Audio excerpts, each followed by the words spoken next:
Las Piñas tayo, papunta tayo ng Manila. Dadaan tayo sa may shortcut. Pinakamabilis na daan papunta dito sa may PITX ang daan. PITX, tapos mga papuntang Manila. Yan. Unang-una ito, Las Piñas. Dito tayo. River Drive.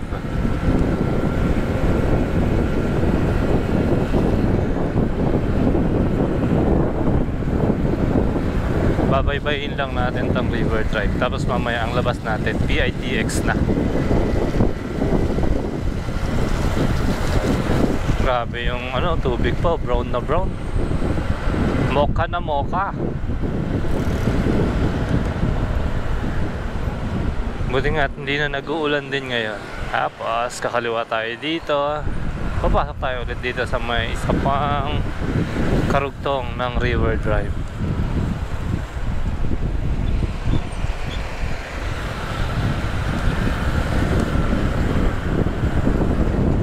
River Drive sa may Las Piñas.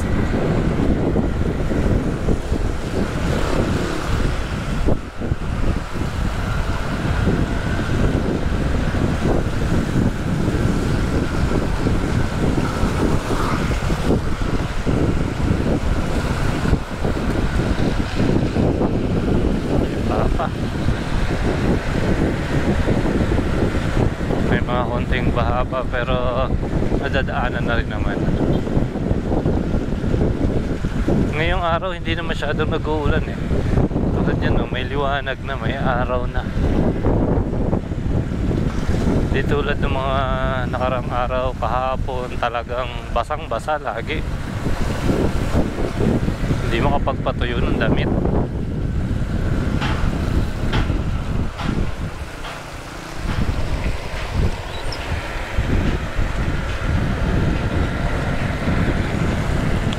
Tuloy-tuloy lang natin to. Susundan lang natin tong River Drive.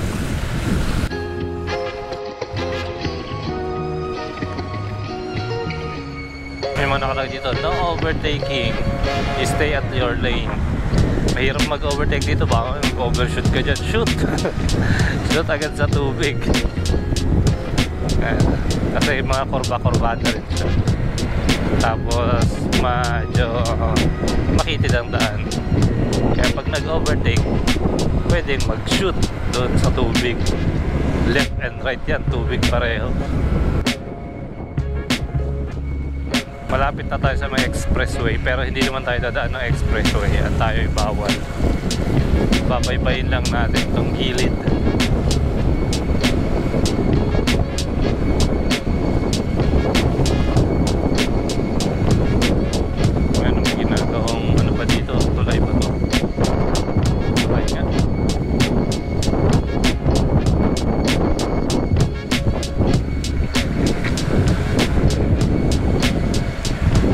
Dito sa part na to, maraming mga nagtitindang mga isda din, mga tahong, mga nahuhuli nila dyan, tinitinda nila dito, pumupwesto sila. Uy, baha pa rito ah.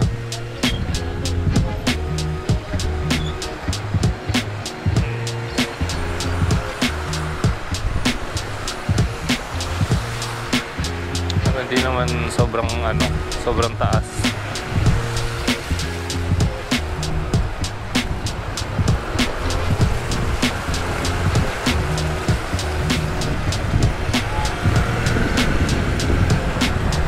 Tuloy-tuloy lang natin. Yan, ayan na expressway, Cavitex.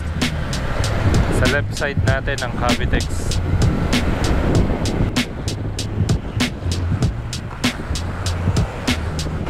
Yung mga 4 wheels, may mga 4 wheels na galing dito sa right side. Tapos gustong mag-express, syempre lalabas sila dito. Ito yung pinakalabasan ng papuntang expressway.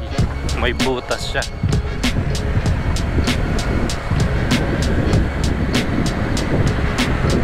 Ayan. So yung mga 4 wheels diretso doon.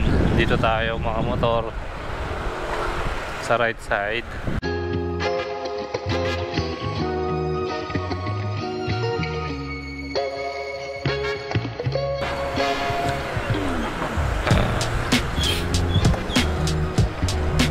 NGCP. Madadaanan nyo tong power plant na to, NGCP.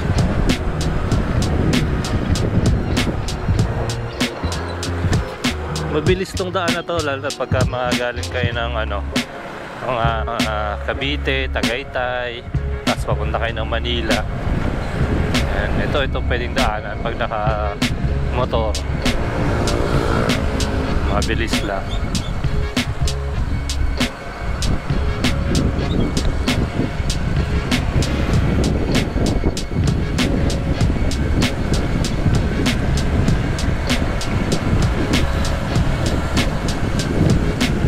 Tsaka dito walang mga traffic light, walang traffic, hindi nagkakaroon ng mga traffic.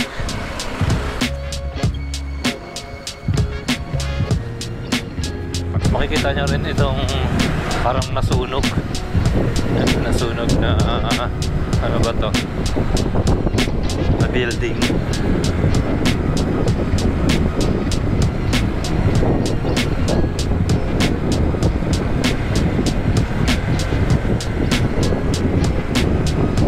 Hindi naman kayo maliligaw din dito, sundan nyo lang din yung mga motor na karaniwan na dun din papunta sa way natin.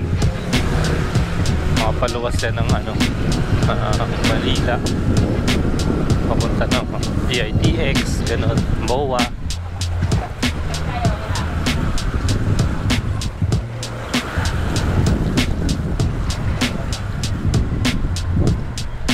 Change oil na yung mga binaha ng motor. Barangay Laia Health Center. Marami ngayon na nagpapa-change oil kasi nga dahil dun sa baha.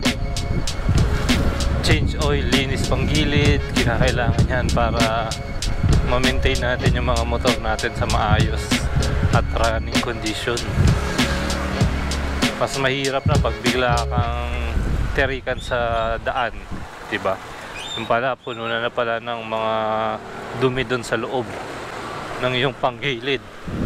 Mas malaking problema yun, mas sakit sa ulo yun, mas mahal ang gagastusin, diba?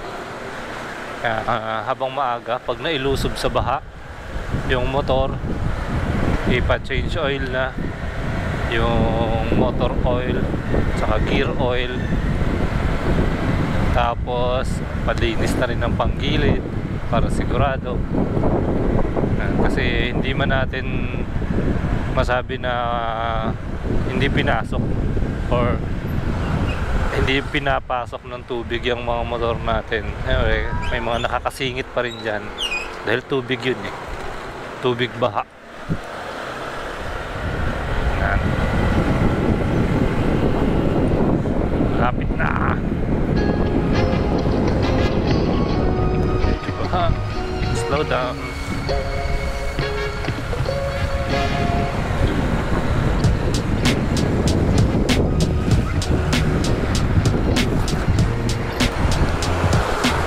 Oh, may truck din pala dito na pasok.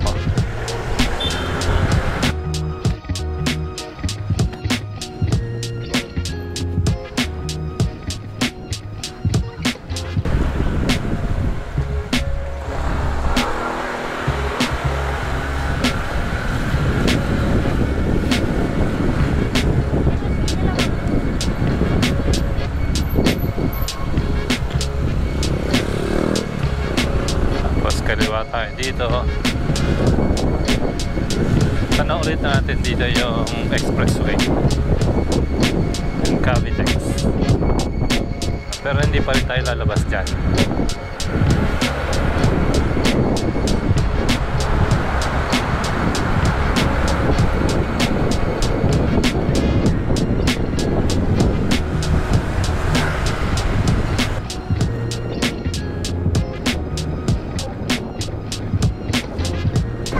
Malapit na tayo sa exit.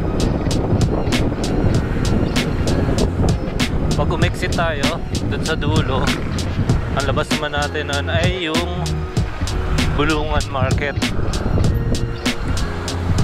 Bulungan, isang pinakasikat na palengke dito sa may ano ba to, Parañaque.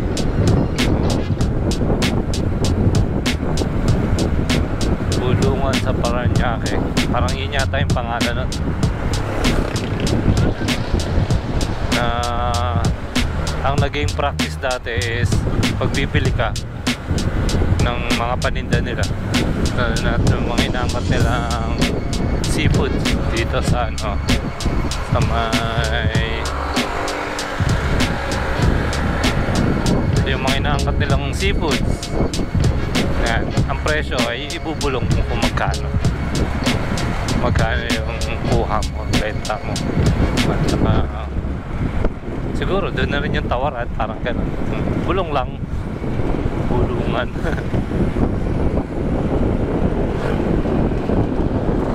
Yun yung mga naririnig ko, Bulungan Market. Siguro ang tahimik ng market na yun dati, no? Hindi sila nagko-compete sa presyo, bulong-bulong lang.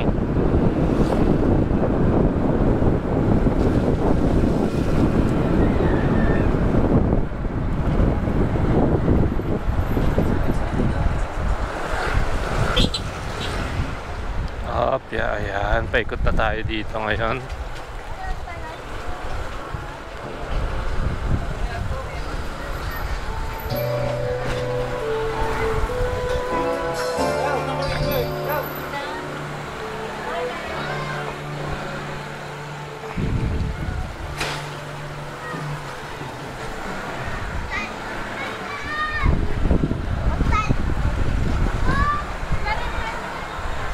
Ayun na yung train, no? Dumaan na ang train. Tanaw din pala dito yung train, eh.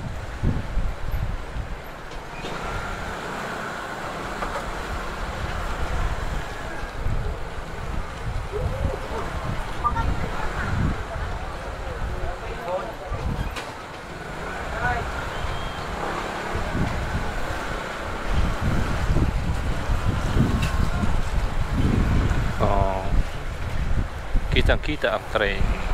Ayan, dito na tayo sa ilalim ng tulay. Ayan yung mga tahong na nakukuha nila dito. Mga hina-harvest nila. Tapos ito na yung bulungan sa Parañaque. Tama ba? Bulungan sa Parañaque. Tama.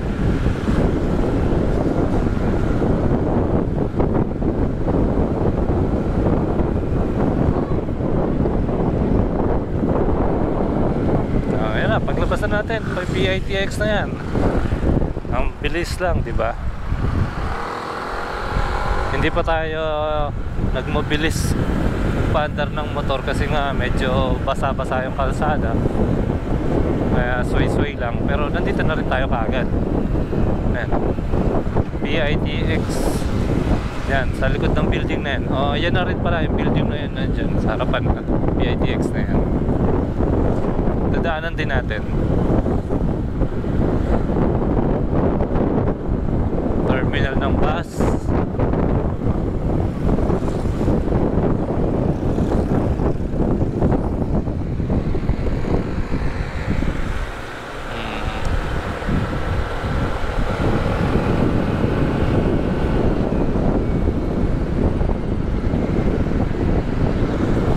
Dito yung mga bus na bumabiyahe sa iba't ibang lugar ng probinsya ng Pilipinas. Kahit dito sa Metro Manila, dito nang gagaling din. Basta nagmula sa PITX, yan. Sila yung mga nakapark dyan.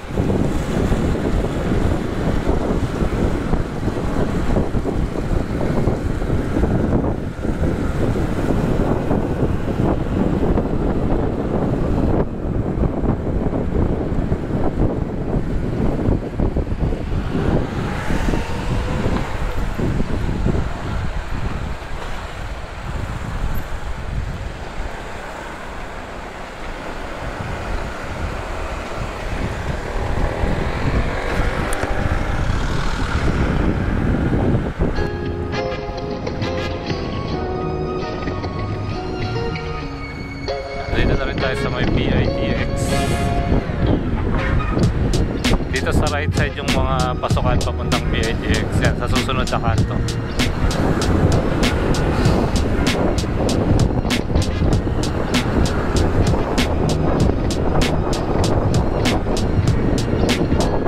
So from Bacoor to PITX, mabilis na lang dahil nga doon sa daan na yan. At hindi pa makipagsiksikan sa mga sasakyan sa traffic.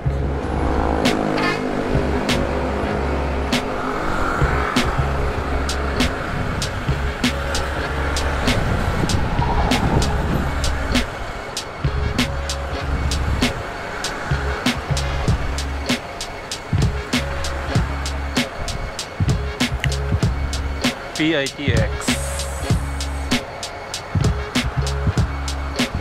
Nag-uulan na naman, umaambon na naman. Sana pagdating din mamaya hindi umaambon.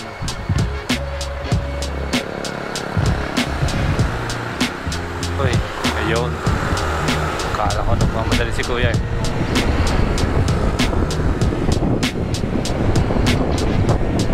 Okay na.